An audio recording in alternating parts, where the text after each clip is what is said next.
Ela foi a avó de todo o Brasil. E depois de morrer, as filhas foram parar na justiça. Por trás de 4 décadas de avental limpo e sorriso calmo, existia uma marca, um patrimônio e uma herança que 3 irmãs não conseguiram dividir em paz. O que deveria ser luto virou processo judicial. O que deveria ser memória virou disputa pública.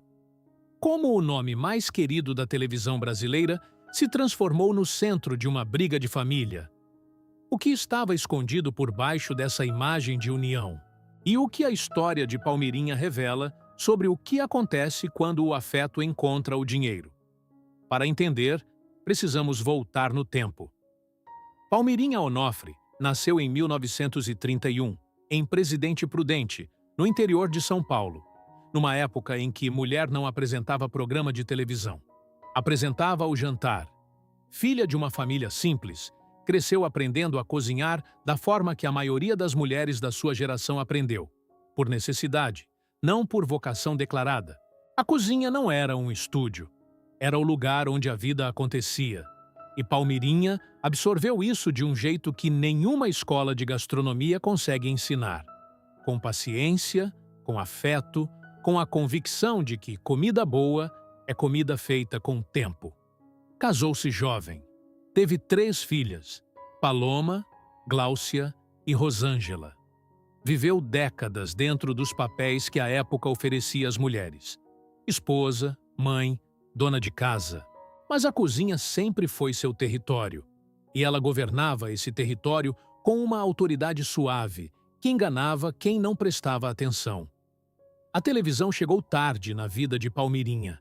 Tinha mais de 50 anos quando o mundo descobriu o que ela sabia fazer. Na década de 1990, estreou no SBT com um programa de culinária que não tinha roteiro elaborado, nem cenário sofisticado, nem apresentadora com formação de jornalismo. Tinha ela, com o avental, a bancada e as receitas que qualquer pessoa podia fazer com o que tinha em casa. E o Brasil parou para assistir.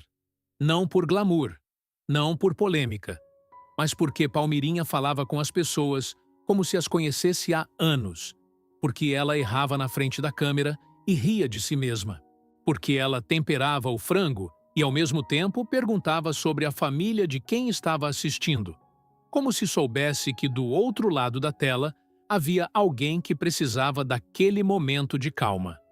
Num país que vivia os solavancos dos anos 1990, inflação, desemprego, transformações que chegavam rápido demais, Palmirinha era estabilidade. Era a constância de uma avó que nunca ia embora. Quando saiu do SBT e migrou para a Rede Vida e depois para outras emissoras, levou o público consigo. Porque o vínculo que ela criou não era com um canal, era com as pessoas. E esse vínculo, construído receita por receita, sorriso por sorriso, ao longo de 4 décadas, valia muito mais do que qualquer contrato de televisão.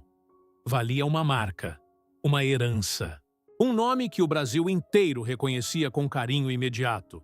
E foi exatamente isso que, depois da sua morte, se tornou o centro de uma batalha que ela jamais imaginou que as filhas precisariam travar. Palmirinha morreu em 7 de abril de 2023, num sábado, em São Paulo. A causa oficial foi uma parada cardiorrespiratória. Ela tinha 91 anos, uma saúde que já vinha sendo preservada com cuidado e uma vida que, por qualquer medida razoável, havia sido completa. O Brasil lamentou com a ternura que ela sempre inspirou. Flores, velas, depoimentos emocionados de celebridades e de pessoas comuns que nunca a conheceram pessoalmente, mas sentiram como se tivessem perdido alguém de casa. As 3 filhas, Paloma, Gláucia e Rosângela, estavam ao lado dela. A imagem pública era de união, de família reunida no momento mais difícil, de mulheres que tinham crescido à sombra de uma mãe extraordinária e que agora precisavam se despedir juntas. Mas o que estava acontecendo por trás dessa imagem era diferente. A marca Palmirinha valia dinheiro. Muito dinheiro. Décadas de televisão, de livros de receitas, de licenciamentos, de aparições publicitárias e de um nome que carregava afeto genuíno de milhões de brasileiros, tinham construído um patrimônio que ia muito além do apartamento onde ela morava.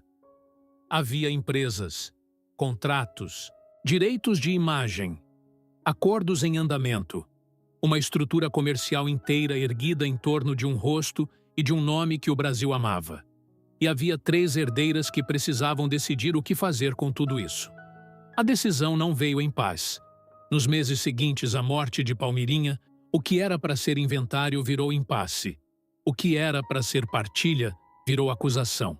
Paloma, a filha mais velha, que havia assumido o papel central na gestão da marca nos últimos anos de vida da mãe, se viu questionada pelas irmãs sobre decisões tomadas, contratos assinados e sobre o controle que ela exercia sobre as empresas da família.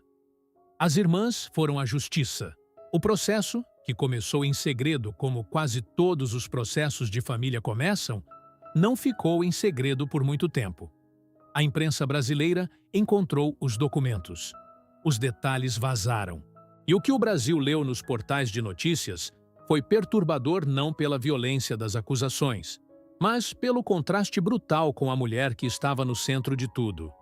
Palmirinha passara décadas pregando na televisão e fora dela os valores que sua geração considerava sagrados: família unida, respeito entre irmãs, gratidão, simplicidade. O avental que ela usava na TV não era fantasia, era genuíno. A calma com que ela tratava qualquer pessoa, a paciência que ela demonstrava, até com quem errava a receita ao vivo, tudo isso era real. E agora, menos de um ano após a sua morte, as filhas dessa mulher estavam se enfrentando num tribunal. O processo expôs tensões que claramente não haviam nascido depois da morte de Palmirinha. Disputas que duram meses nos corredores da justiça não surgem do nada. Elas existiam antes.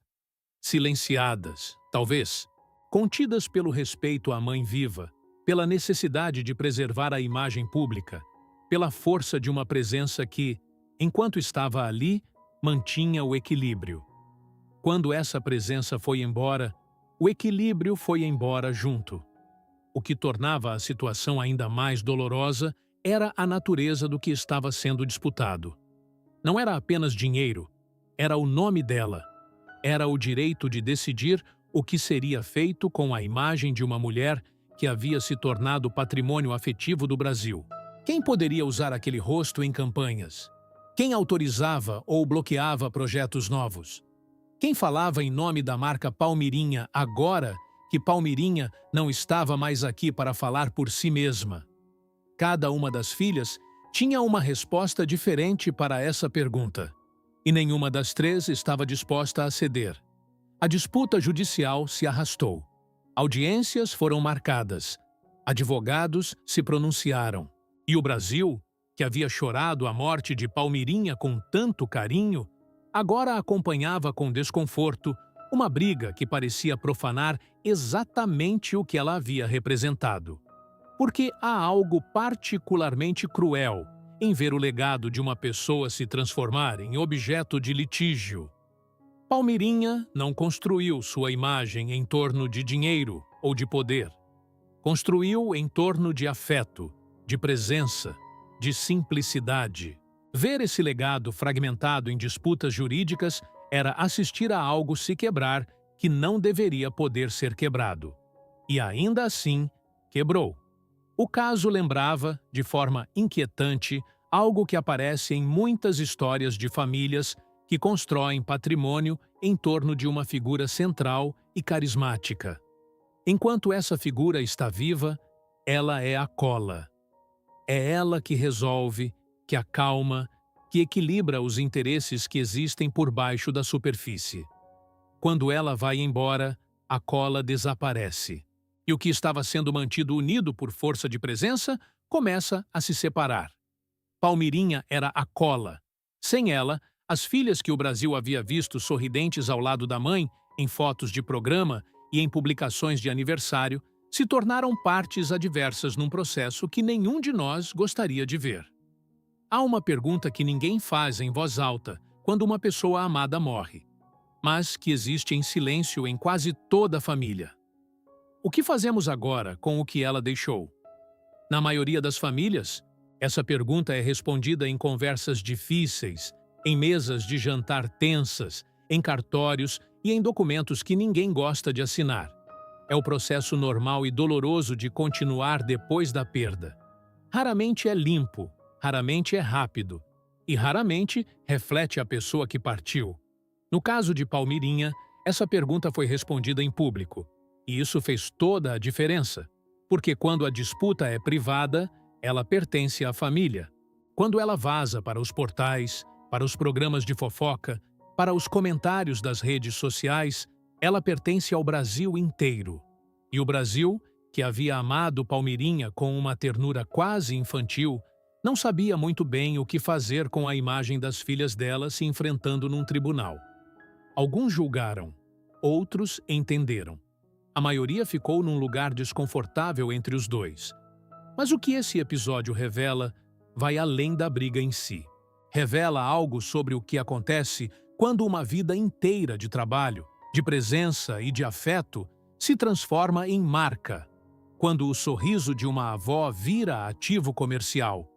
Quando o nome carinhoso que o Brasil inteiro usava com intimidade passa a ter CNPJ, contratos e direitos registrados.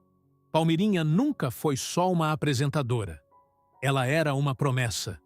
A promessa de que existia um lugar seguro, uma cozinha quente, uma voz calma no meio do barulho do mundo. E essa promessa tinha valor, afetivo e financeiro ao mesmo tempo. O problema é que afeto não se divide em cotas iguais. E quando chega a hora de dividir o que é financeiro, o afeto muitas vezes não sobrevive ao processo. Não existe vilã nessa história. Isso precisa ser dito com clareza. Paloma, Gláucia e Rosângela são filhas de uma mulher extraordinária que passou décadas sob os holofotes enquanto elas cresciam nos bastidores. Cada uma delas carrega uma versão diferente da mãe, uma relação diferente com o legado, um entendimento diferente sobre o que aquele nome significa e o que deveria ser feito com ele. Disputas assim não nascem de maldade, nascem de amor mal distribuído, de mágoas antigas, de decisões tomadas em vida que geraram desequilíbrios que só ficaram visíveis depois da morte. Palmirinha provavelmente sabia de algumas dessas tensões. Mães costumam saber. E talvez, como muitas mães, tenha acreditado que o amor que havia plantado seria suficiente para manter a paz depois que ela fosse embora. Não foi. E essa é talvez a lição mais dura que sua história deixa. Não sobre as filhas, mas sobre todos nós. Sobre o quanto adiamos conversas difíceis. Sobre o quanto assumimos que o afeto vai resolver o que só a clareza pode resolver. Sobre o quanto deixamos que as pessoas que amamos partam sem que tenhamos alinhado o que fica. Palmirinha ensinou o Brasil a fazer bolo de fubá, frango assado, brigadeiro, quindim. Ensinou com paciência, com repetição, com a convicção de que qualquer pessoa consegue aprender se tiver alguém disposto a ensinar devagar. Mas ninguém ensina a fazer inventário com amor. Ninguém ensina a dividir herança sem perder algo no processo. E talvez seja por isso que tantas famílias, mesmo as mais unidas, tropeçam exatamente nesse momento. O avental dela ainda está lá, em algum lugar. O sorriso permanece nas gravações antigas, nas capas dos livros de receita que ainda existem nas prateleiras de milhões de cozinhas brasileiras. A voz ainda existe em clipes no YouTube que as pessoas assistem quando sentem falta de algo que não sabem muito bem nomear. Palmirinha foi e ficou ao mesmo tempo. O que ficou não é a herança jurídica. Não é o CNPJ, não é o contrato de licenciamento, não é a decisão do juiz. O que ficou é a memória de uma mulher que fez o Brasil se sentir em casa durante 4 décadas.